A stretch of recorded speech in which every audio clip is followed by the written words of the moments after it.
Things are getting very, very interesting. I want us to have a look at a news item captured by the Standard.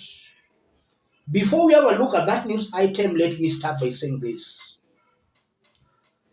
It's remaining just about 11 days to the AUC elections. And looking at Kenyans, we have two groups.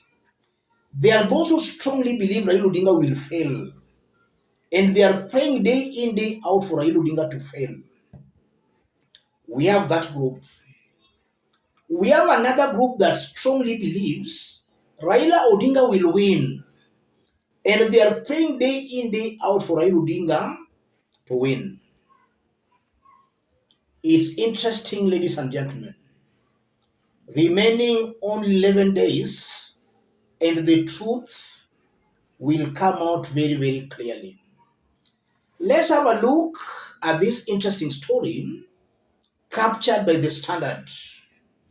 A news item I know is sending some bad news and chills to this Raila Odinga's haters.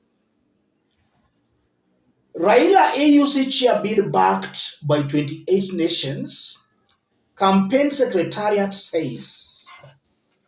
In about 11 days, former Prime Minister Raila Odinga will know his fate in his bid to secure the African Union Commission AUC chairperson position.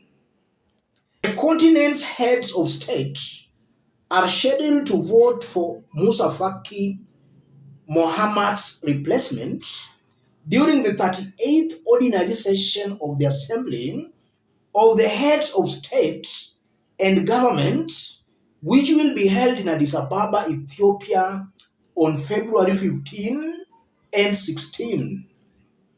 Kenya's former ambassador to the United States, Elkanah Odembo, who co-chairs Raila's secretariat alongside Foreign Affairs Principal Secretary Korir Sing'oei, said they estimated Raila's bid had secured the support of at least 28 of the 49 nations.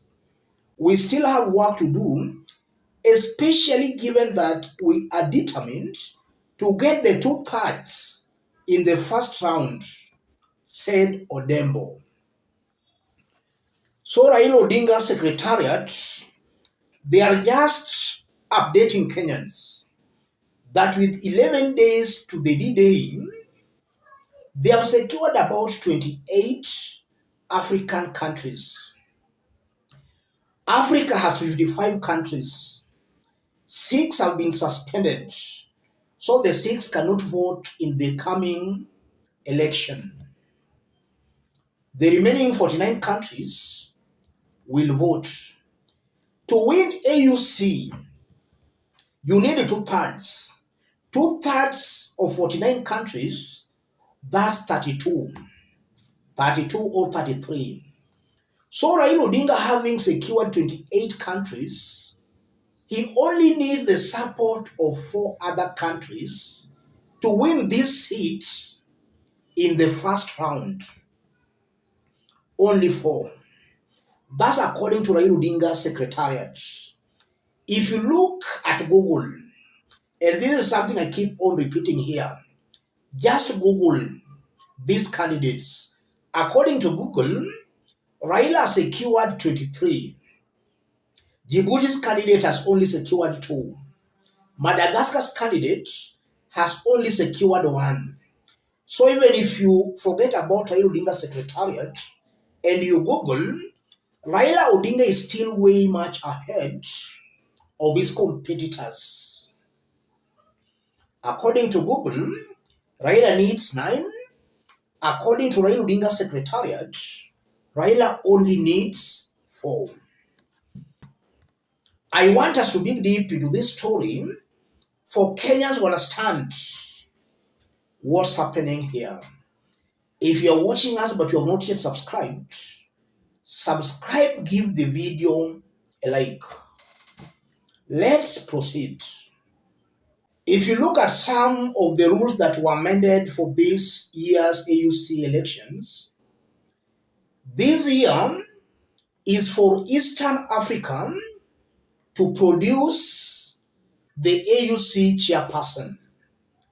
North Africa will produce the vice, or rather the deputy. And looking at Eastern countries, almost all of them have endorsed Raila Odinga. Almost all these Eastern African countries have endorsed Raila Odinga, save for only Djibouti, Madagascar, and Somali. All other Eastern African countries have openly endorsed Raila Odinga. And that's something you can Google at your own free time. I strongly believe that the other African blocs, having known fully that Raila Odinga is the most preferred candidate for Eastern African countries, and now that the rules were amended for Eastern African to produce the chairperson, most of these blocs will just vote to endorse the Eastern Africans candidate. That's what I'm saying here. Already Raila Odinga is the clear favorite. Almost all Eastern African countries are endorsing Raila Odinga. And this time is for Eastern Africa to produce a candidate. And majority of Eastern African countries have endorsed Raila Odinga. These other blocs voting for any other candidate apart from Raila Odinga will be seen as a betrayal. And I don't think AU will go that route. That's why I strongly believe Raila Odinga is the next AUC chairperson. He's already ahead in terms of endorsement across African nations, and is also ahead in Eastern Africa. Look at Djibouti's candidate. Look at Djibouti's president. These individuals are not campaigning anywhere. It's as if already they have lost hope. Compare that to Raila and Ruto. Ruto is everywhere campaigning for Raila Odinga. Raila Odinga is also everywhere campaigning for this seat. So even in terms of seriousness, you can see clearly Raila Odinga is much more serious than all these other competitors. And that seriousness can also make Raila Odinga win this seat, in that these other African countries will see is more serious than his competitors. Slightly over 1 week ago, there was a meeting in Dar es Salaam. The only AU candidate who was invited for that summit in Dar es Salaam was Raila Odinga. That summit brought together African countries and its development partners. Only Raila Odinga was invited for that summit. And that invitation also spoke volumes. So I'm seeing the stars are aligned for Raila Odinga's win.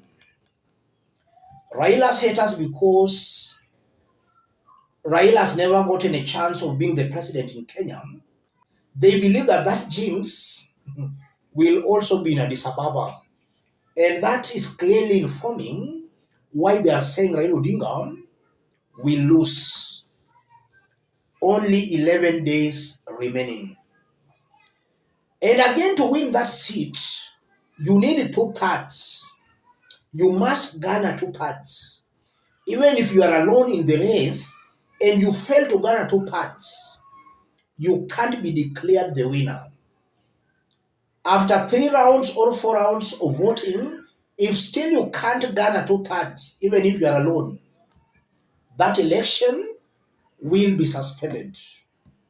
So a candidate must garner 2/3 to win AUC chairperson's post.